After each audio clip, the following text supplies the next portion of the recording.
इस कार्यक्रम के पुण्यार्चक हैं श्री वर्धमान श्वेतांबर स्थानकवासी जैन श्रावक संघ ट्रस्ट, उपाध्याय प्रवर प्रवीण ऋषि चातुर्मास समिति। परम श्रद्धेय पूज्य गुरुदेव के चरणों में कोटि वंदना। प्रभु महावीर की महागाथा को निरंतर श्रद्धा से सुनने वाले श्रोतागण, जीवन कितना सहज है और जीवन कितना हम उलझा लेते हैं। सिद्धि का मार्ग कितना सहज है और हम उसको कितने चक्रव्यूह में उलझा जाते हैं। कैसे शिखर पर पहुंचते पहुंचते एक कदम नादानी भरा उठता है और शिखर तक की सारी यात्रा व्यर्थ हो जाती है। एक छोटी सी बोल जो निरंतर हम करते हैं, बहुत छोटी सी बोल है, शायद उसको कभी भूल के रूप में महसूस भी नहीं किया होगा।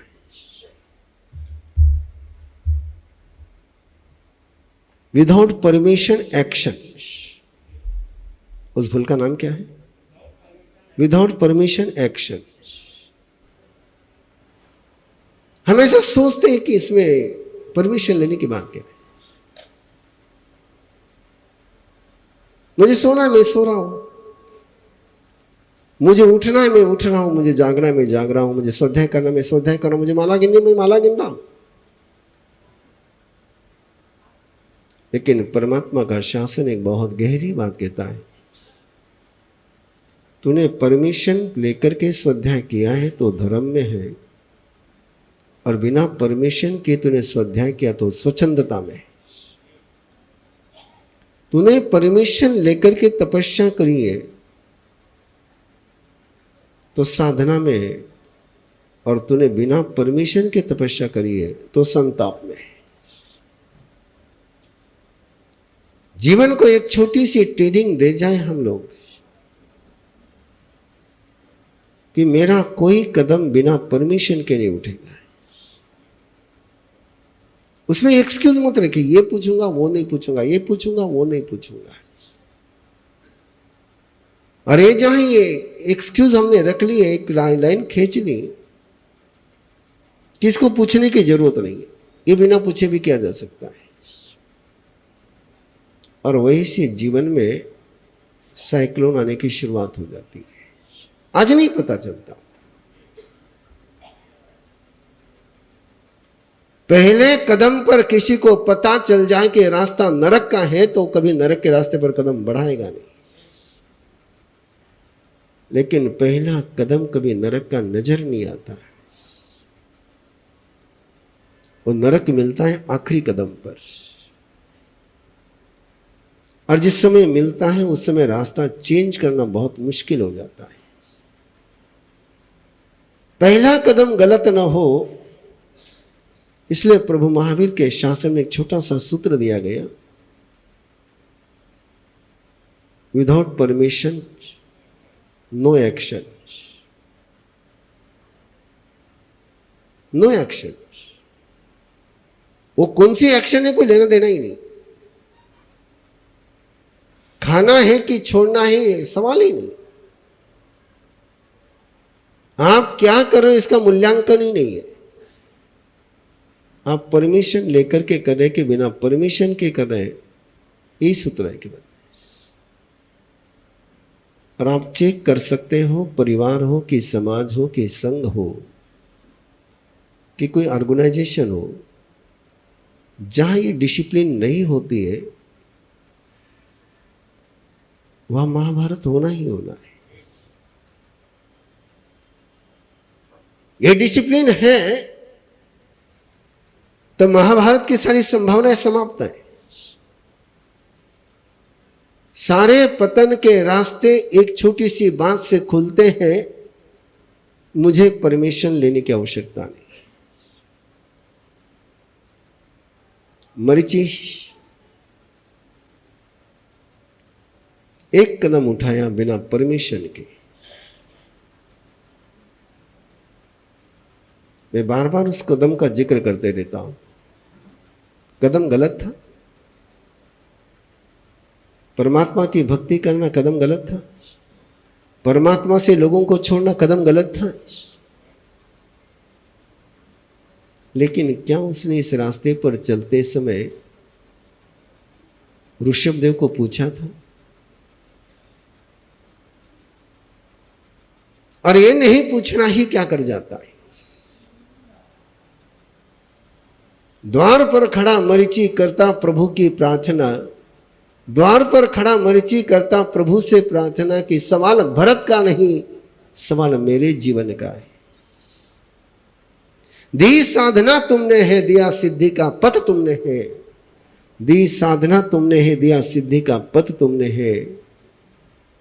उस सिद्धि पथ पर मैं व्याधि पर पहुंचा हूं कि समाधि में पहुंचा हूं,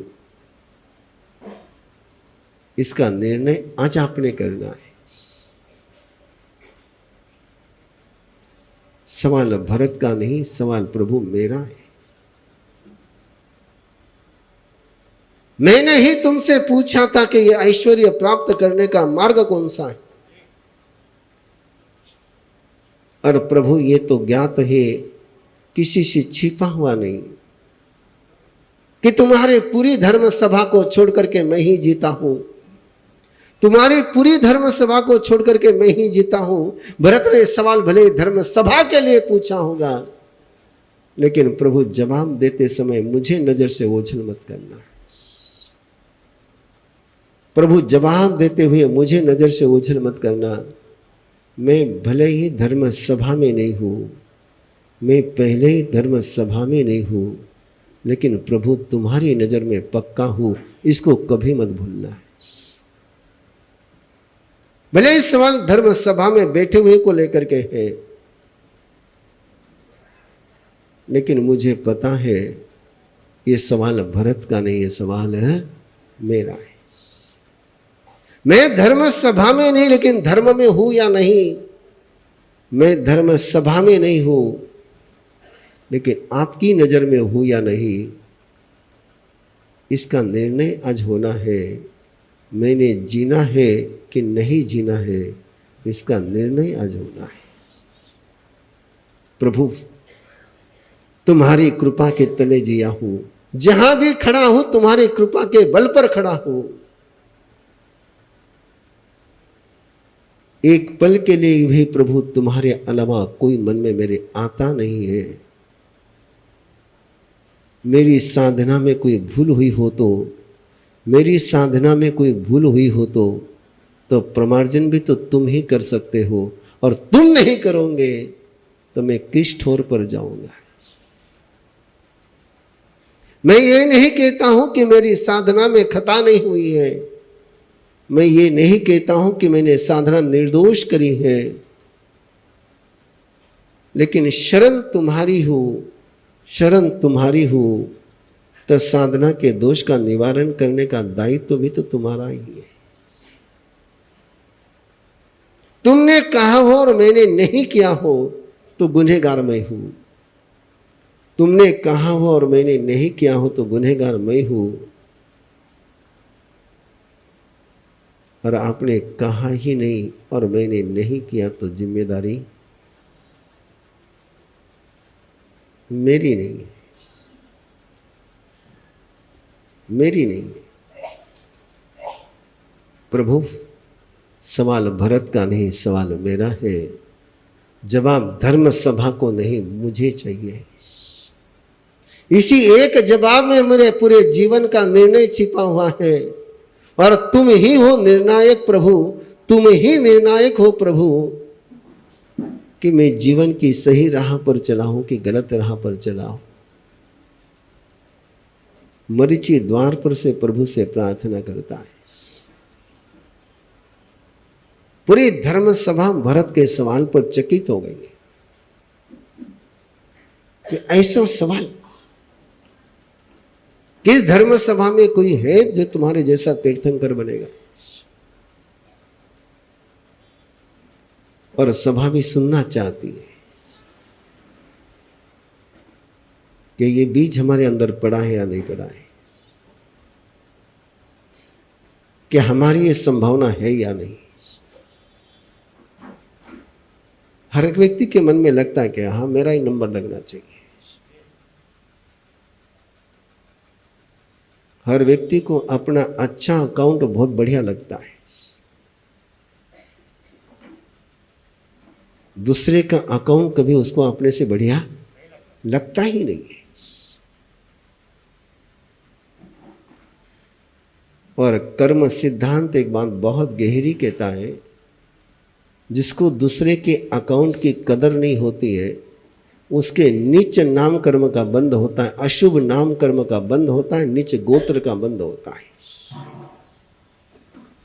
जिसको दूसरे के अकाउंट की अच्छाई दिखती नहीं, दूसरे का अकाउंट बढ़िया दिखता नहीं, दूसरे का अकाउंट घटिया ही दिखता है।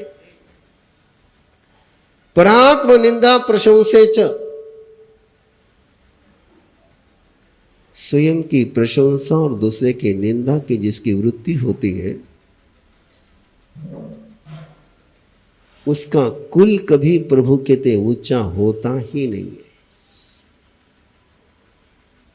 इसलिए जरा संभल करके देखना अपना अकाउंट, और जिसको अपना अकाउंट घटिया दिखे और दूसरे का अकाउंट बढ़िया दिखे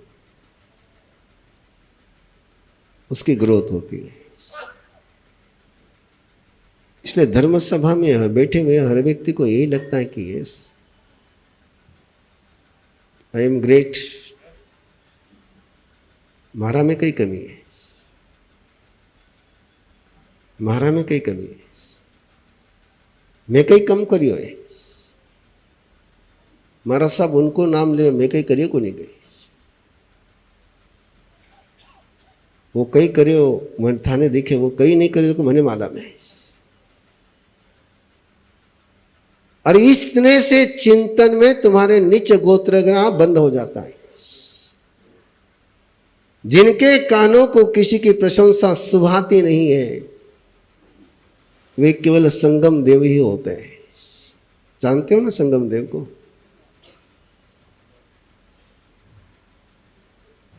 वे प्रभु के दुश्मन बन जाते हैं जिनको किसी की प्रशंसा सुहाती नहीं और जिनको किसी की निंदा नहीं सुहाती है,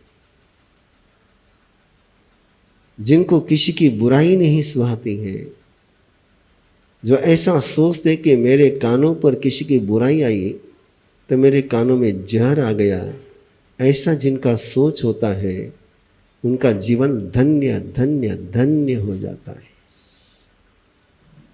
निंदा करना भी पाप है, निंदा सुनना भी पाप है। आगे बोलो कुछ।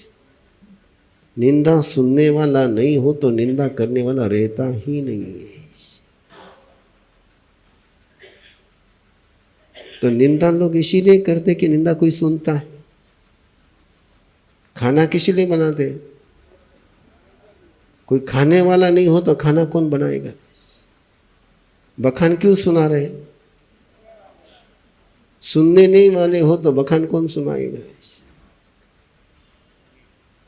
तो सच बताओ, निंदा करने वाला ज्यादा जिम्मेदार है कि निंदा सुनने वाला ज्यादा जिम्मेदार है?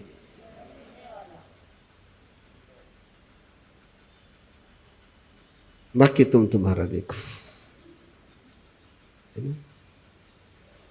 बाकी तुम तुम्हारा देखो।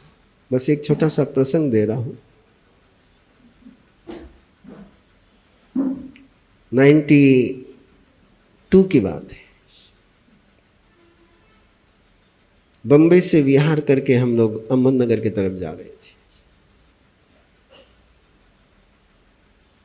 हमारे आगे भी कुछ संत चल रहे थे, हम पीछे चल रहे थे। अब आप जैसे सयाने लोग उनके दर्शन कर करके आए। अब उधर से आ रहे तो पहला नंबर उनका लगेगा, बाद में नंबर हमारा लगेगा। उनके दर्शन कर करके आए थे और वहां से कुछ लेकर के आए थे, और लेकर के आए थे तो मुझे परोसने लग गए। मैंने कहा भैया खप नहीं है। नहीं बोले महाराज साहब उन्होंने ऐसा करना चाहिए था। कि मैंने भैया खप नहीं है। बोले महाराज साहब, मैंने कहा भैया तुमने तुम्हारे साथ उन्होंने किया है तुम मेरे कान क्यों खराब कर रहे हो? तब भी उनके बात समझ में नहीं आई। और उस समय मेरा नेचर थोड़ा सा अलग था, कोई समझे नहीं तो मैं इसको समझा करके देता था, छोड़ता नहीं था। कोई कहे ना सुनाई नहीं दे, तो उस समय तो मेरा टाइटल था कि बहरे को सुना के रहूँगा। तो जब देखा कि उनके समझ में नहीं आ रही तो मैंने उनको पूछा, तुम्हारे गांव में, तुम्हारे सिटी में कुछ गंदगी साफ करने वाले लोग भी रहते होंगे, उनके साथ बैठ करके तुम खाना खाना पसंद करते हो क्या? वनवार साहब क्या बात करते हो? मैंने कहा जब गंदगी सफाई करने वाले के साथ तुम खाना नहीं खा सकते हो तो गंदगी फैलाने वाले के साथ क्या करना चाहिए? हेलो, गंदगी करने वाला खतरनाक कि गंदगी फैलाने वाला खतरनाक? तो ये जितने भी निंदा करते हैं ना, ये सारे गंदगी फैलाने वाले लोग रहते हैं। इनका काम ही केवल इतना है, गंदगी फैलाते चले जाओ।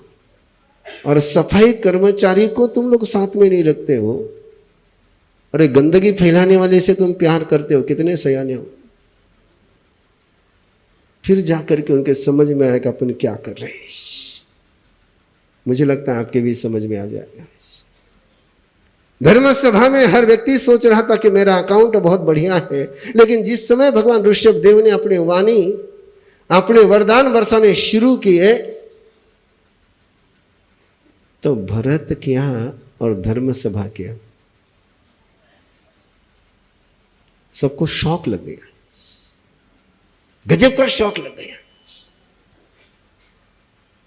भगवान ऋषभ देव के मुंह से जिसका नाम उच्चारित हुआ,